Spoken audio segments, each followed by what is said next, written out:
Hello, আসসালামু আলাইকুম guys.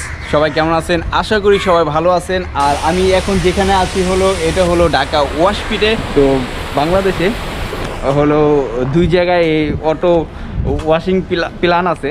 সেটা হলো একটা হলো রাজশাহীতে, আর এটা হলো ঢাকাতে। আর ঢাকাতে আপনারা জানেন রিসেন্টলি হলো 10 মিনিটে 10 ওয়াশের ওয়াশিং প্ল্যানটা চালু করা হয়েছে। আর আজকে আপনাদের দেখাবো 10 মিনিটে কীভাবে 10 ওয়াশ করা হয়। আর এটা উদ্বোধন করে হলো 8ই নভেম্বর নুরুল ইসলাম সুজন এমপি, আমাদের রেলমন্ত্রী। আর বাংলাদেশে এই অটোমেটিক ওয়াশিং প্ল্যান দুই জায়গায় আছে। তো একটা হলো রাজশাহীতে আর আমাদের ঢাকা ক্যারেজ ডিপার্টমেন্টে। আর সঠিকভাবে ট্রেন ওয়াশ কতটা পরিষ্কার হয়, ম্যানুয়াল ছিল আগে, আর এখন অটো সিস্টেম হয়েছে। তো ওই ওয়াশিং প্ল্যানে এখন চলে যাব। আমার পাশেই যে ট্রেনগুলো দেখতে পাচ্ছেন, এগুলো কিছুক্ষণ পরে হলো ওয়াশিং প্ল্যানে ঢুকাবে। আসলে 10 মিনিটে কিনা সম্ভব কিনা ওটা আমি আপনাদের দেখাবো। ট্রেনটা আসতেছে।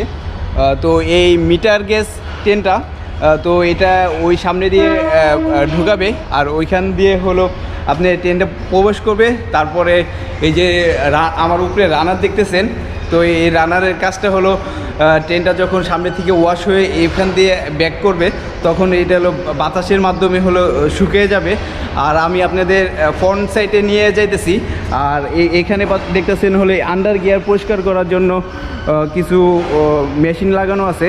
তো এটা হলো মিটার গেজের লাইন করা, আর বট গেজের লাইনে এখনও ওই রকম সিদ্ধান্ত করা হয় নাই।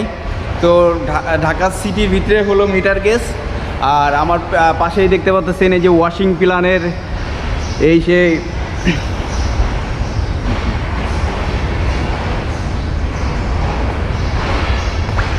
এগুলোর মাধ্যমে কিন্তু ট্রেনের এই যে ময়লাগুলো, এগুলো এই ডাস্টারের মাধ্যমে পরিষ্কার করা হয়। এই রোলার ডাস্টার, এই রোলার ডাস্টারের মাধ্যমে ট্রেনের ময়লাগুলো হলো আপনার ডলা হয়, এক হিসেবে ডলা হয়।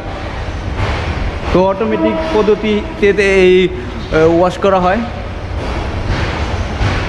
বিশাল প্রজেক্ট। তো আমি আছি ওই সেই সুইচটার ওইখানে ডিবি বোর্ড, এই ডিবি বোর্ড থেকে এখানে স্টার্ট ওয়াশ আমি দেখাচ্ছি। এই যে স্টার্ট ওয়াশ, এটা হলো আমাকে পুশ করতে হবে। এটা পুশ করার পরে আপনার অটোমেটিক ওই যে দেখতে পাচ্ছেন ভিতরে ওয়াশের ইটা চালু হয়ে গেছে। তো একটু পরে হলো ট্রেনটা প্রবেশ করবে। আর ওইটা অটোমেটিক সেন্সরের দ্বারা হলো এটা নিয়ন্ত্রণ করা হবে পুরাটা। তো ওই ট্রেনটা এখন আসতেছে, তো আপনাদের দেখাচ্ছি কিভাবে ওয়াশ করা হয়।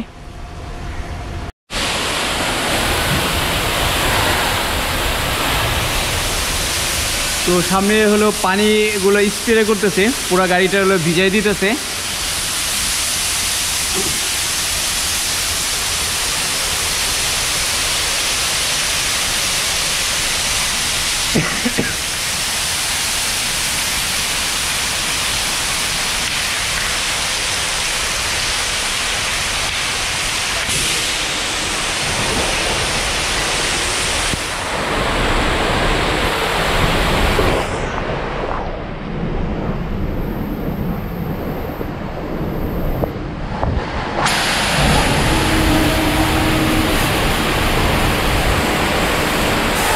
উপরে নিচে এবং সাইডে সব জায়গায় কিন্তু পরিষ্কার হইতেছে। আর লিকুইড, এটাই যে দেখেন পাউডারের মতন লিকুইড, অনেক দামি লিকুইড ব্যবহার করা হয়েছে এই 10 ওয়াশের জন্য।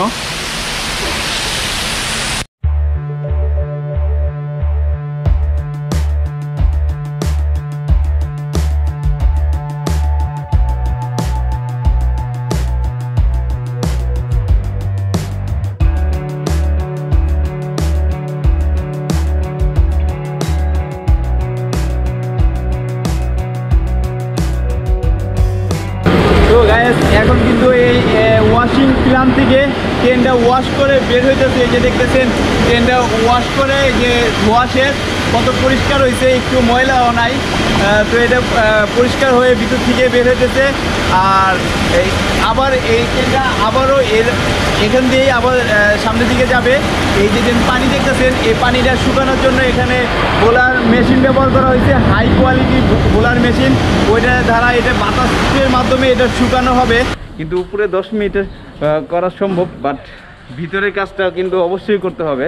তো সব এভারেজ মিলায় 45 মিনিট লেগে যায়। তো কেউ যদি বলে 10 মিনিটে একটা ট্রেন ওয়াশ করা শেষ, 10 মিনিটে এই মেশিন দিয়ে এটা করে ফেলেছে, এটা করে ফেলেছে, এটা ভুল, একদম সম্পূর্ণ ভুল। হ্যাঁ, 10 মিনিটে বাইরের সাইডটা ওয়াশ করা সম্ভব। 10 মিনিটের আমি দেখছি 7 মিনিটের ভিতরে শেষ করা গেছে, আমার ভিডিও ফুটেজে আছে। তো দেখা গেছে 7 মিনিটে 10 মিনিটই ধরেন, 10 মিনিটে এই মিটার গ্যাসের গাড়িটা পুরাটা ওয়াশ করা শেষ।